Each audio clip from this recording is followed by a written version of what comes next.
Good morning, everyone, and welcome to the Audit and Finance Standing Committee meeting of January 21st, 2026.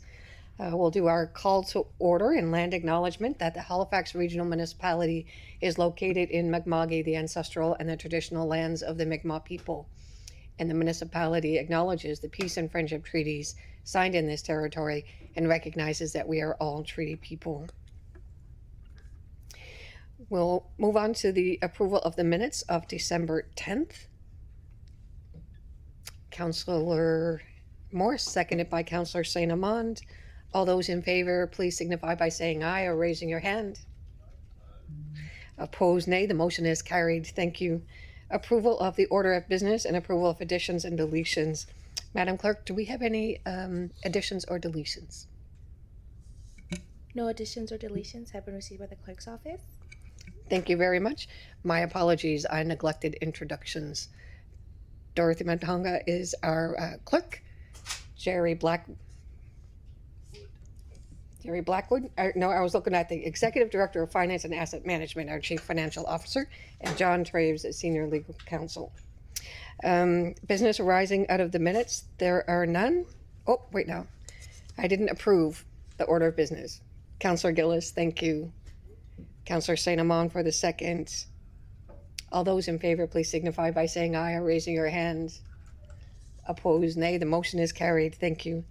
Business arising out of the minutes, there are none. Call for a declaration of conflict of interest. Seeing none. Motions of reconsideration, there are none. Motions of rescission, there are none. Consideration of deferred business, there is none. Notice of tabled matters, there is none. Correspondence, petitions, and delegations is item 10. Madam Clerk, do we have any correspondence, petitions? No correspondence or petitions has been received by the clerk's office. Thank you.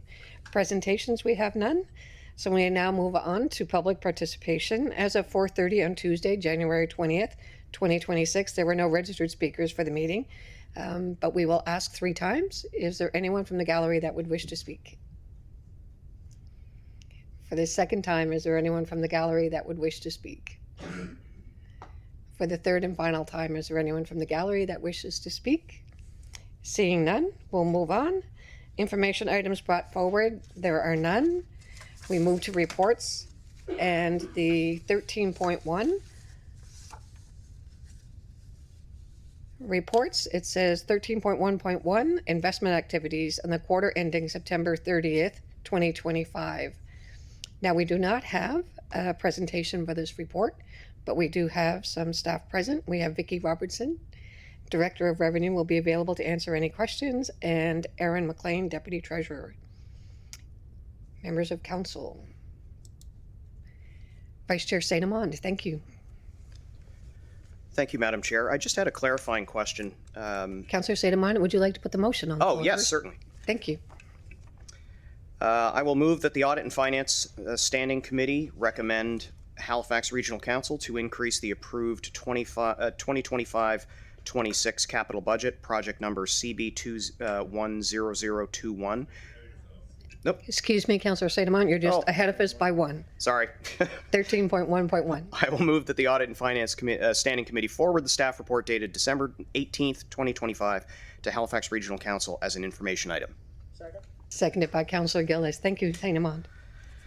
Okay, I have a clarifying question on this one, and that was just one thing, and forgive me, I was only going from memory with respect to what the quarter looked like the last time this was presented to us. Going from memory, I recall that there was, if not an awfully similar number, but a similar decrease relative to projection within the individual quarter, but that the projection for the annualized amount had remained the same. So I'm just curious whether or not we have a sensitivity to the fact that we've now seen a decrease in the investment income in 2 sequential quarters, and does that influence the projections going forward? Deputy Treasurer, through you, Madam Chair, to the Councillor. Great question. Your perception is completely correct. What we're going to see is probably a decrease versus our projections, what we initially had for budget, and that I expect to continue through for the rest of the year. Right. Okay. So what we're looking However, at. sorry. Okay. So this is 12 months as a rolling 12 months, as opposed to a fixed term for which we anticipate a particular level of return. Exactly. Okay. Thank you. I see no other questions, but I have one. If Council, Jerry. Thank you, Jerry Blackwood, CFO. And just with regards to that, like when we see a decrease in investment income, right, it's based on interest rates.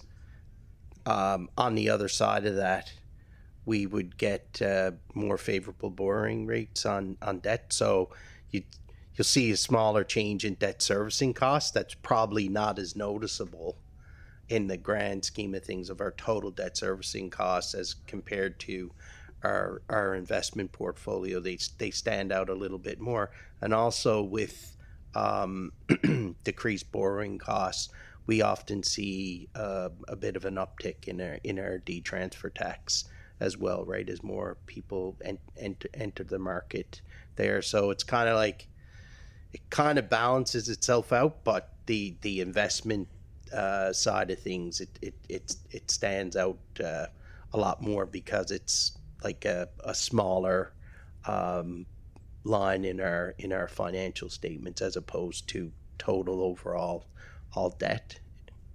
Yeah. You in that vein, or are we expecting it to level out at some point? Right now, most economists would say that we expect it to kind of stay stable for now, with slight increases coming maybe at the end of this year or into next year. I would say the biggest caveat to that is just way the world is tilting, right? So it's a matter of where we think the rates will go. But most economists are predicting that rates should go up 25, 50 basis points over the next 6, 7, 12 months. Okay. All right. Thank you. Thank you, Vice Chair St. Amand. My question, Aaron, is if I read the report correctly, when is the next time that the investment policy is reviewed? It looked like the last one might have been 2023, or 2023 was the last time that there was a change. So I'm just wondering when we'll review it again. To you on that, I believe that it was reviewed not that long ago. We did look at it recently, and we have no changes that we're going to be making right now. I think in future sessions, we will come back with recommendations of maybe some other things to include in the portfolio and get the approval at that time. Thank you. I appreciate that. Thank you very much. Seeing no further questions from members of the committee, call for the question. All those in favor, please signify by saying aye or raising your hand. Opposed, nay. The motion is carried. Thank you very much, and thank you, Aaron. Our next item is 13.1.2, increase to project number CB210021, PRBLT Recreation Center recap. Member of the committee would like to put the motion on the floor.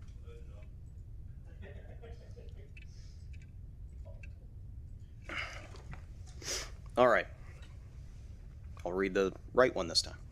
I move that the Audit and Finance Standing Committee recommend Halifax Regional Council to increase the approved 2025-26 capital budget, project number CB210021 PR-BLT Recreation Center recap, by $1,400,000, net HST included, funded from debt as outlined in the financial implications section of the staff report dated December 2nd, 2025. This includes advancing $1 million from fiscal 2026-27 and an account increase of $400,000.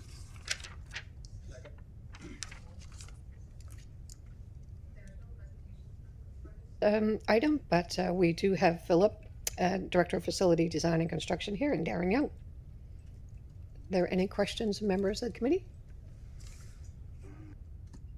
Seeing none. Oh, Councillor Morris, thank you.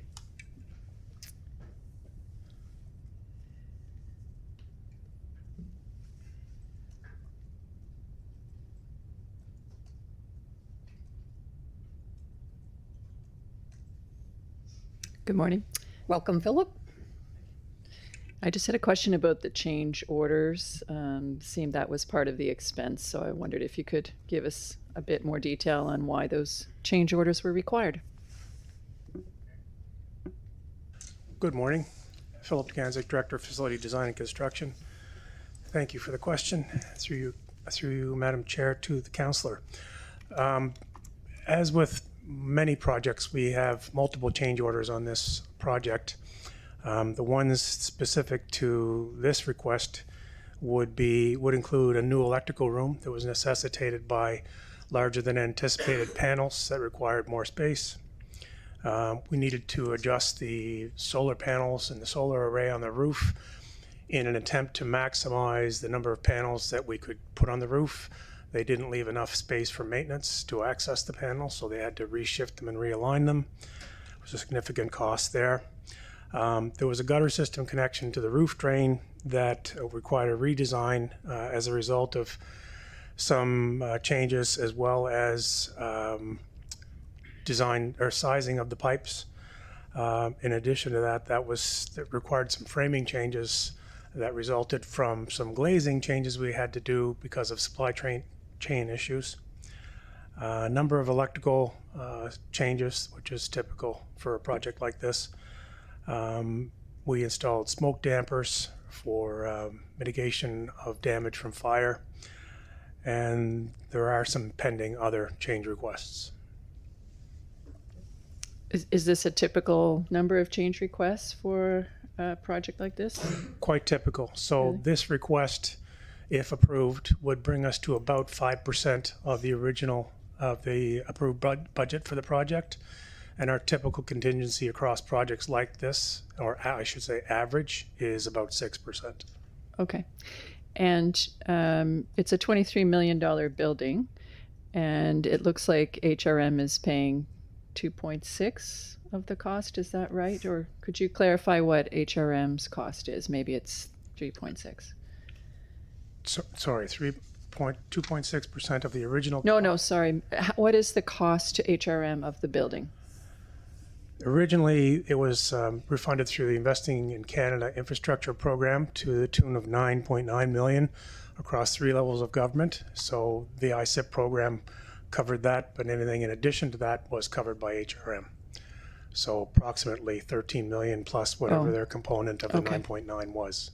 Okay, so it's 13 million is HRM's cost. Yeah. Okay, thank you. Thank you, Councillor Morris. Vice Chair St. Amand. Thank you, Madam Chair. I'm just looking to understand how the contingency side of things works, because I have to presume that the original budget for a project of this scope would have had a fairly standardized degree of contingency built into the budget originally. And so now we're coming back for an increase, and the increase also includes a contingency. So can you just clarify what the role is of the contingency that would have been in the project budget initially versus this new contingency that we're adding in? Not sure what was added specifically to this project for contingency. I just don't have that information available. Sometimes based on where the budget is, and this one required a budget increase fairly early because once we got into the design effort, we understood that this was going to be well over the anticipated less than 10 million for the ISIP program qualification. So we needed to get additional funding. So we did value engineering and a number of cost-cutting measures in the design to try to get to as reasonable a number. And I'm speculating here in terms of my memory doesn't really serve that well. We would have probably taken a good hard look at contingency and tried to keep that to a minimum. Right. Because it was a new build. Okay. Thank you. Thank you, Vice Chair St. Amand. There are no other speakers. It's the wish of the committee. Question? All those in favor, please signify by saying aye or raising your hand. Opposed, nay. Motion is carried. Thank you very much. Thank you, Philip. Our next item is 13.1.3, which is the Wanderers Grounds Stadium expenditures. Again, we do not have a presentation for this report, but it says that we have Allison Wood, Community Facility Partnership Coordinator, and Andy Conrad, Manager of Community Partnerships, and Brendan Smithson, Director of Regional Recreational Services, available to answer any questions. Would a member of the committee like to put the motion on the floor?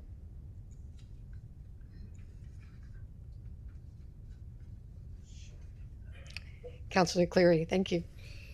I move that the Audit and Finance Standing Committee recommend that Halifax Regional Council, one, approve a one-time withdrawal of $590,385 from the Options Reserve Q421, with this amount deposited to Cost Center C721 in order to fund the Wanderers Grounds temporary stadium expenditures, and two, pay the Halifax Wanderers Football Club the amount of $590,385 in accordance with the services agreement, with such payment addressing both the Halifax Wanderers Football Club fees to manage the Wanderers Ground Stadium on behalf of HRM, and to reimburse HWFC the additional expenses it properly incurred in its management of the Wanderers Ground Stadium.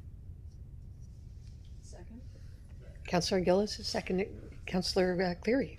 I have a number of questions related to the actual details of expenses, which I imagine is going to require us to move in camera, since that report was in camera. Just looking for confirmation, and if so, then I would move to go in camera because I have some serious questions. Absolutely. So a motion to go in camera now? Councillor Gillis, seconded by Councillor St. Amand, and so we will move in camera. Thank you.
Thank you very much, everyone, for your patience. We are back in public, and we're on item 13.1.3, which is the Wanderers Ground Stadium expenditures, and Councillor Cleary.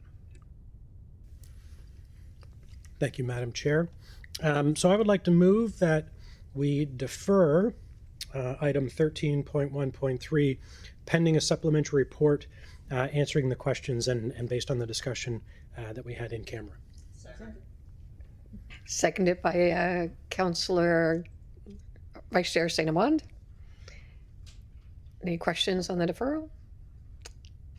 Call for the question. All those in favor, please signify by saying aye or raising your hands. Opposed, nay. The motion is carried. Thank you very much. We now move to item 14, which is motions, which there are none. We have done our in camera, but we have 15.2, a personnel matter. If someone would like to put that motion on the floor, the public motion. Vice Chair St. Amand. Thank you, Madam Chair. I move that the Audit and Finance Standing Committee, 1, adopt the recommendations as outlined in the private and confidential report dated January 14th, 2026, and 2, direct that the private and confidential report dated January 14th, 2026 be maintained private and confidential. Councillor Gillis. Call for the question. All those in favor, please signify by saying aye or raising your hands. Opposed, nay. The motion is carried. Thank you. That brings us to item 16, added items, which there were none. Notices of motion. Committee members, do we have any notices of motion? Seeing none, the date of our next meeting is February 25th, 2026. We'll ask for a motion to adjourn at 11:03 a.m. by Vice Chair St. Amand. Thank you so very much, everyone. Have a wonderful day. Thank you, Dorothy.